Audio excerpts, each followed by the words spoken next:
Africa Content TV. Ní kábíyèsí aláyélúwà ọba Akínlóye Owólabí Ọlákùlẹ́yìn Ìgè Ọlákùlẹ́yìn the first. Mr. David lọ́wọ́ ohun tó kù ní báyìí ó gbogbo Ìbàdàn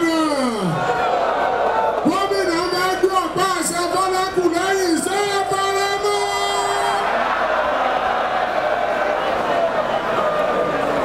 Gbogbo Ìbàdàn gómìnà Ṣèyí Mákindé ọgbọ́n pa àṣẹ fọ́lákùlẹ́yìn o tẹnu yín dùn sí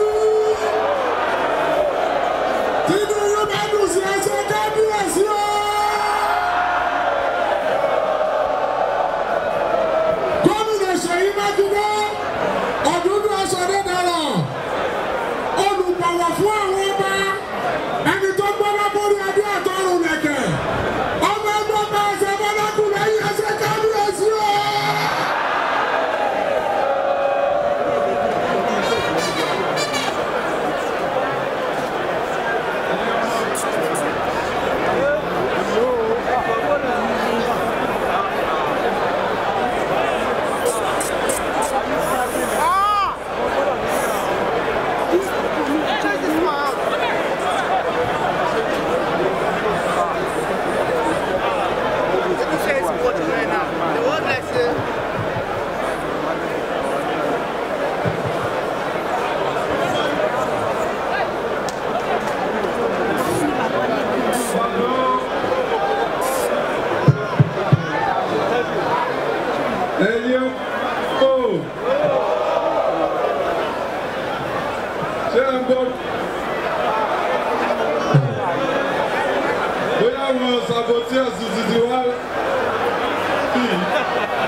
Sabotage àti wà ní gbàgede mọ̀pó lẹ́nìí.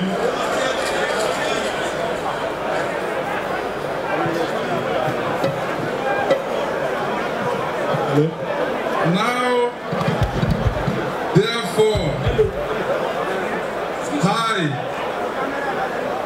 Engineer Ṣèyí Mákindé, the Executive Governor of Oyo State, Nigeria, in the exercise of the powers conferred upon me by subsections 1 and 2 of Section 20 of the Chief's Law, Cap 28, Volume 1, Laws of Oyo State of Nigeria, 2000, by virtue of all other powers enabling in that behalf, hereby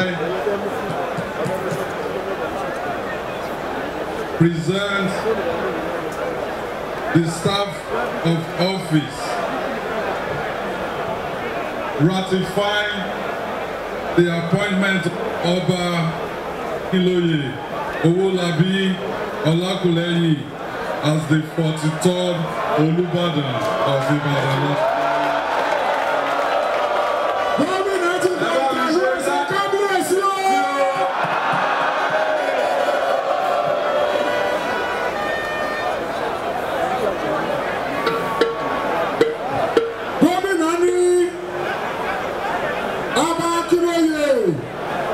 Owólabí Ọlákùlẹ́yìn Ìgè Ọlákùlẹ́yìn the first.